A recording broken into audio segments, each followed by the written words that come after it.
Assalamualaikum warahmatullahi wabarakatuh. Salam sehat walafiat, berkah barokah, alhamdulillah. Kali ini kita akan belajar koordinat kartesius. Bidang koordinat kartesius. Pada dasarnya bidang koordinat kartesius itu merupakan dua buah garis bilangan, yang satu horizontal, yang satu vertikal, berpotongan pada bilangan 0 ya. Kita gambar dengan menggunakan buku berpeta atau kertas berpeta ya. Ini adalah garis bilangan horizontal. Kita gambar dulu garis bilangan horizontal, misalnya di sini titik nolnya ya. Nah, kemudian garis bilangan yang kedua adalah garis bilangan yang posisinya vertikal. Seperti ini.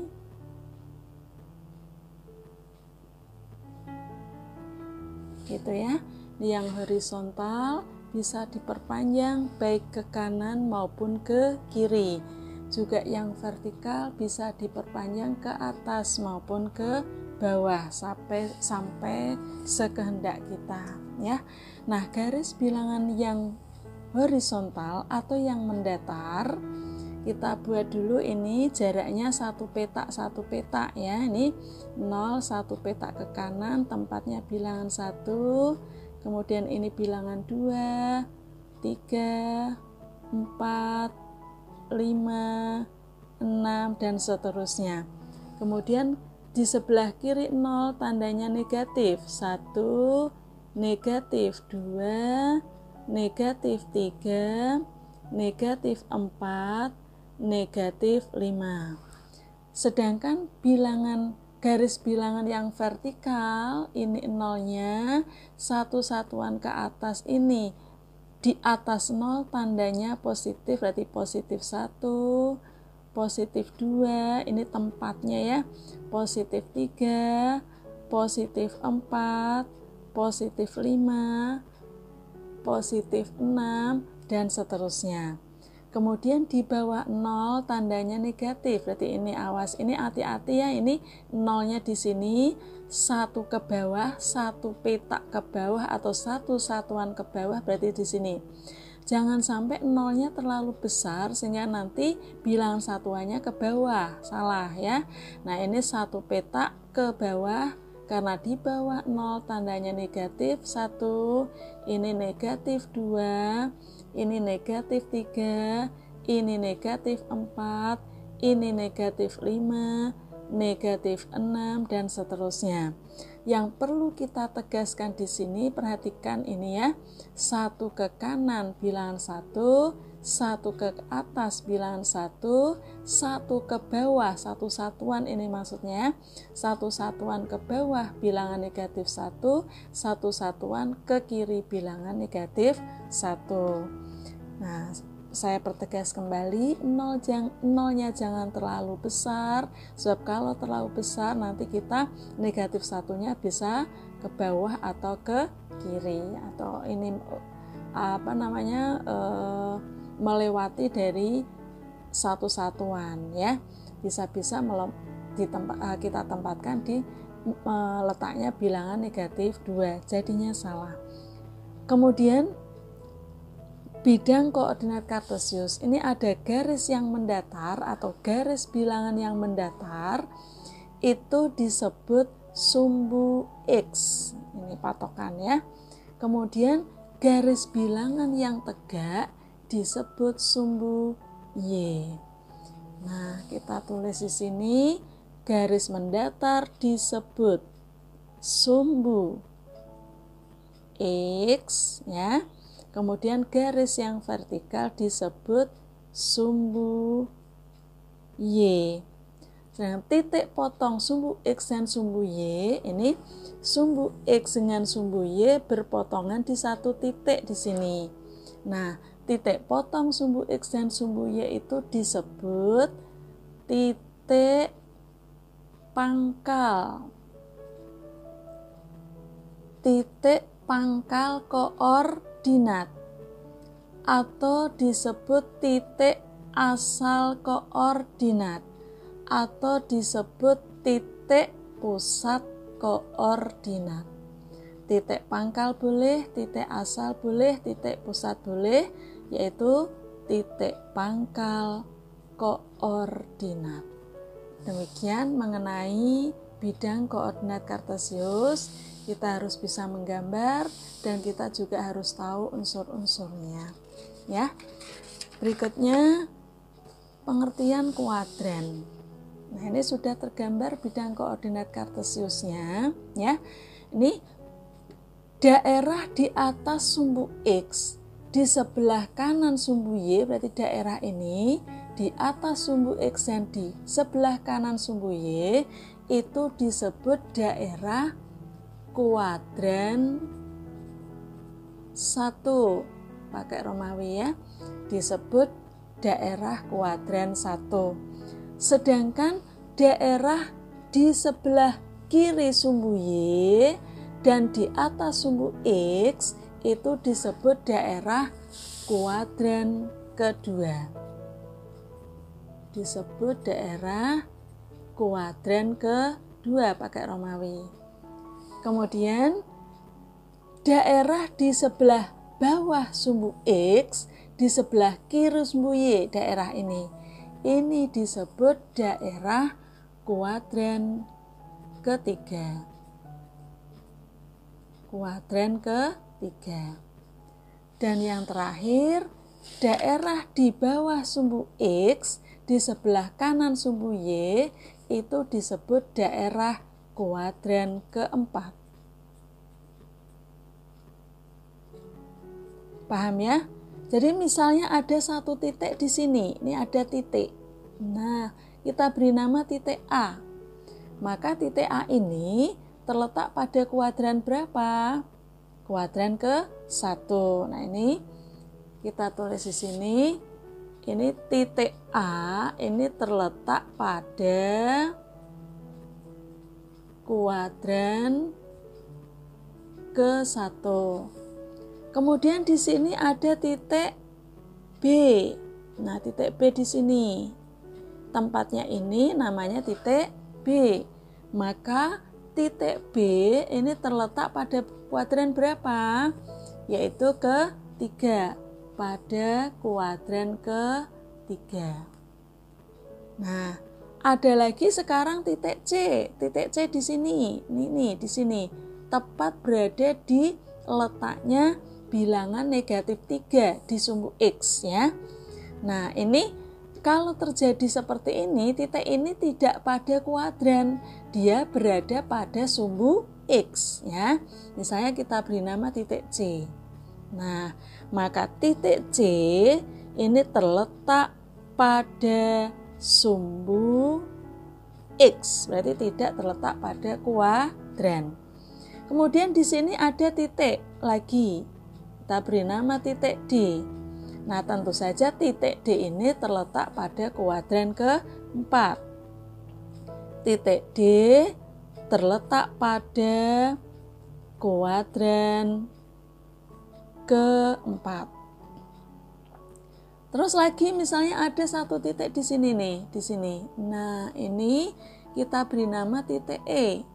Nah, titik E ini tepat menempati di bilangan 5 pada sumbu Y. Nah, berarti dia tidak berada pada kuadran, tetapi terletak pada sumbu Y. Titik E ini terletak pada sumbu Y. Nah, kemudian di sini ini tepat perpotongan sumbu X dan sumbu Y, diberi nama titik O misalnya. Maka titik O ini titik pusat koordinat ya, merupakan pusat atau pangkal koordinat ya. Nah, semoga kalian bisa paham. Kita lanjutkan ke berikutnya, yaitu cara menggambar suatu titik pada bidang koordinat. Nah, kita beri nama misalnya titik A yang pertama ya, titik A. Nah, titik A itu tempatnya di sini. Misalnya titik A itu terletak pada pasangan koordinat 2,3. Nah, maka 2 ini disebut absis atau koordinat X, 3-nya disebut nilai Y atau ordinat atau koordinat Y. Nah ya, jadi ini bilangan 2 itu disebut absis. Absis atau koordinat X. Absis atau koordinat X. Sedangkan bilangan yang kedua yaitu bilangan 3. Nah, bilangan 3 itu disebut ordinat. Istilah lainnya adalah koordinat Y. Sedangkan pasangan 2,3, pasangan bilangan 2,3 ini disebut pasangan koordinat. Ya, disebut pasangan koordinat. Sekarang nilai absis dan nilai Y itu bisa bertanda positif, bisa bertanda negatif, juga bisa merupakan bilangan yang tidak positif, tidak negatif atau netral. Nah, ini disepakati kalau absis itu, kita tulis di sini ya, absis itu bisa bernilai positif, bisa bernilai negatif, juga bisa bernilai netral atau merupakan bilangan 0. Nah, absis, nah ini nanti setiap titik itu gerakannya selalu mulai dari titik pangkal koordinat. Maka titik pangkal koordinat juga bisa disebut sebagai titik asal, ya. Nah, kalau absisnya itu positif, nah berarti dari pangkal koordinat bergeraknya ke kanan. Sedangkan kalau absisnya itu negatif, maka dari pangkal koordinat bergeraknya ke kiri. Sedangkan kalau absisnya 0, maka dari pangkal koordinat dia tidak bergerak ke kanan, juga tidak ke kiri. Nah, alias diam ya, tidak ke kanan, tidak ke kiri. Jadi kalau positif ke kanan, kalau negatif ke kiri, 0 itu bilangan netral, berarti tidak ke kanan, tidak ke kiri atau diam. Ya. Nah, kemudian nilai ordinat. Nilai ordinat juga demikian, bisa positif, bisa negatif, bisa 0. Nah, kalau ordinat nanti, tadi kan gerakannya harus absis dulu ya. Kalau positif ke kanan, kalau negatif ke kiri, kalau 0 diam. Kalau ordinat ini gerakannya melanjutkan gerakan absis. Ya. Kalau positif gerakannya ke atas, kalau negatif gerakannya ke bawah, dan kalau 0 berarti tidak ke atas, tidak ke bawah, karena 0 itu tidak positif, tidak negatif atau netral. Maka boleh kita sebut diam, ya. Nah, sekarang kita mulai meletakkan koordinat titik A yaitu 2,3. Absisnya positif 2, ordinatnya positif 3. Berarti dari pangkal koordinat absisnya 2 berarti ke kanan 2 satuan. 1, 2. Dilanjutkan ke atas karena positif ya, 3 satuan. 1, 2, 3. Maka berhenti di sini.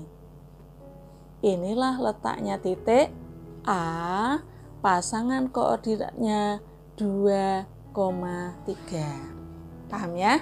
Kemudian untuk titik B misalnya negatif 3,1. Berapa absisnya? Absisnya ini ya. Berapa absisnya? Yaitu negatif 3. Berapa ordinatnya? Yaitu 1. Absisnya negatif, berarti dari pangkal koordinat ke kiri. Ordinatnya positif, berarti melanjutkan gerakan absis ke atas. Kita mulai. B negatif 3,1 berarti dari pangkal koordinat bergerak ke kiri 3 satuan. Dari sini 1, 2, 3. Dilanjutkan ordinatnya yaitu 1 satuan berarti ke atas 1. Nah, di sini inilah letaknya titik B. Pasangan koordinatnya boleh ditulis boleh tidak, yang penting titiknya ini digambar agak tebal. Sekarang titik C. Titik C misalnya 3,0. Berapa absisnya? 3, ya kan? Berapa ordinatnya? 0, ya. Berarti dari pangkal koordinat bergerak ke kanan 3 satuan. 1, 2, 3. Kemudian ordinatnya 0. Ordinat 0 berarti tidak ke atas, tidak ke bawah. Ya sudah, diam di sini. Nah, ya. Berarti inilah letaknya titik C, tepat menempati tempatnya bilangan 3 pada sumbu X, ya. Berarti 3,0 letaknya di sumbu X pada tempatnya bilangan 3. Terus sekarang titik D. Titik D misalnya pasangan koordinatnya adalah negatif 4, negatif 4. Nah, sekarang bagaimana letaknya titik D? Nah, absis maupun ordinatnya negatif. Berarti dari pangkal koordinat ke kiri 4 satuan dilanjutkan ke bawah 4 satuan. Kita gambar sekarang.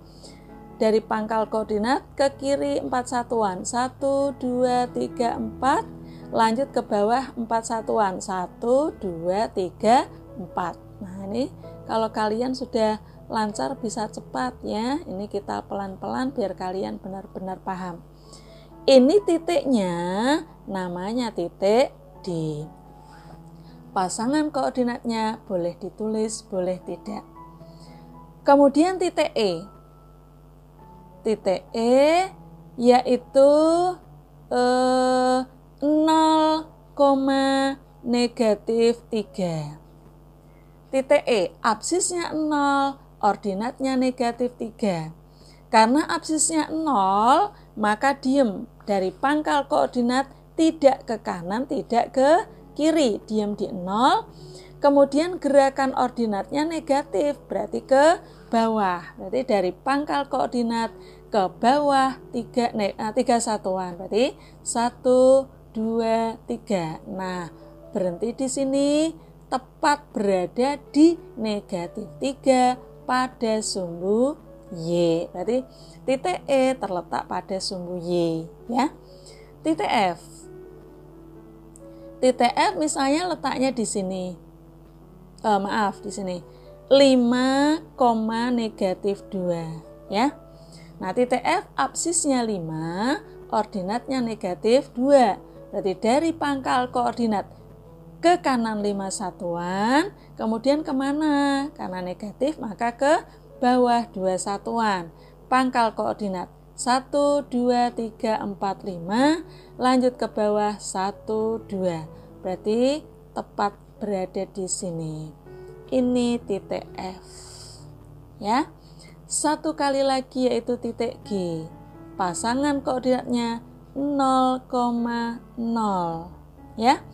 Nah, titik G ini absisnya 0, ordinatnya juga 0. Berarti dari pangkal koordinat tidak ke kanan, tidak ke kiri, kemudian ordinatnya tidak ke atas, tidak ke bawah. Ya sudah, berarti titik G tepat berada di pangkal koordinat. Ya, kita beri nama titik G.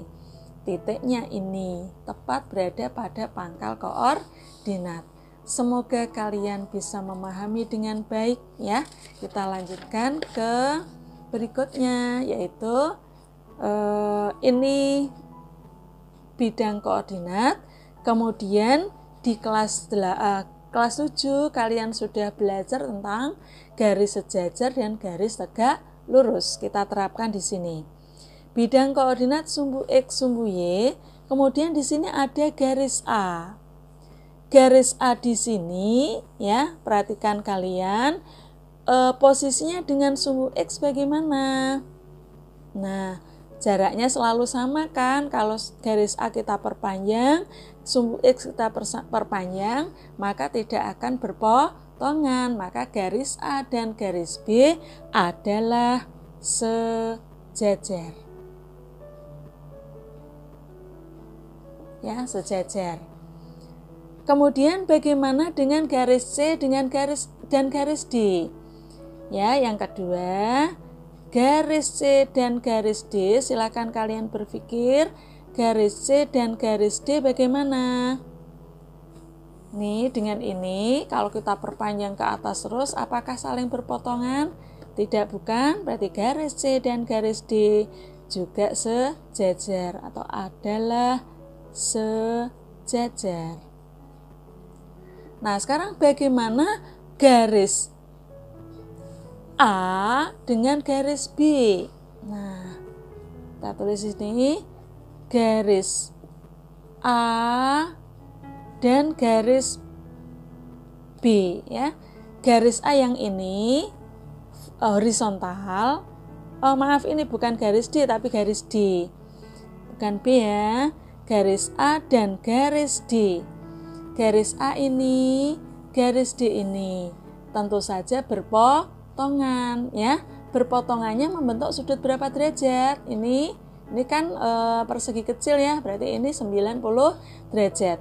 Dua garis yang berpotongan dan membentuk sudut siku-siku maka disebut saling tegak lurus. Maka garis A dan garis D saling tegak lurus. Saling tegak lurus, maaf ini. Saling tegak lurus ya, saling tegak lurus. Nah, kita bisa menulisnya dengan lambang ya, garis A sejajar dengan garis B. Garis A dengan garis D saling tegak lurus. A tegak lurus dengan D, ini mengingat pelajaran yang lalu. C dengan D juga sejajar, berarti garis C sejajar dengan garis D. Sekarang bagaimana garis C dengan garis B? Juga saling tegak lurus ya. Garis C tegak lurus dengan garis B. Nah, kita perhatikan sekarang garis D ini jaraknya terhadap sumbu Y berapa satuan? Ya, kita tulis bagian keempat. Jarak garis D ke sumbu Y. Nah, garis D ini, sumbu Y ini, jaraknya kan berarti ini. Nah, berapa satuan ini? Tentu saja ini hanya satu satuan atau satu kotak. Jarak garis D ke sumbu Y adalah berapa satuan? Yaitu satu satuan. Paham ya? Terus bagian yang kelima, kita lihat garis A. Coba kita hitung jaraknya garis A terhadap sumbu X ya. A terhadap sumbu X berarti jaraknya 1, 2, 3, 4. 4 kotak atau 4 satuan. Kita tulis di sini. Jarak garis apa tadi? Garis A ke sumbu X adalah berapa satuan tadi? Yaitu 4 satuan. Kalian bisa paham ya? Kemudian ini ada garis A berpotongan dengan garis D di satu titik. Nah, titik potongnya bisa kita tentukan koordinat kartesiusnya ya. Berapa absisnya? 1, ya kan? Absis itu kan sama dengan koordinat X atau nilai X ya. Kemudian ordinatnya 4. Nah, berarti bisa kita tuliskan di sini titik potong garis A dan garis D ya. Titik potong garis A dan garis D adalah, kita sebutkan pasangan koordinatnya. Cara menuliskan pasangan koordinat itu kurungnya kurung biasa ya. Kemudian absisnya berapa tadi? Absis, ordinat. Absisnya 1, ordinatnya 4, berarti 1,4. Nah, dari sini kalian masih bisa menentukan titik potong garis C terhadap sumbu garis B, kemudian titik potong garis A dengan garis C dan seterusnya. Saya rasa kalian bisa ya, paham ya. Nah, rupanya pembelajaran kali ini sudah selesai. Semoga bermanfaat dan menjadi ilmu yang barokah. Assalamualaikum warahmatullahi wabarakatuh.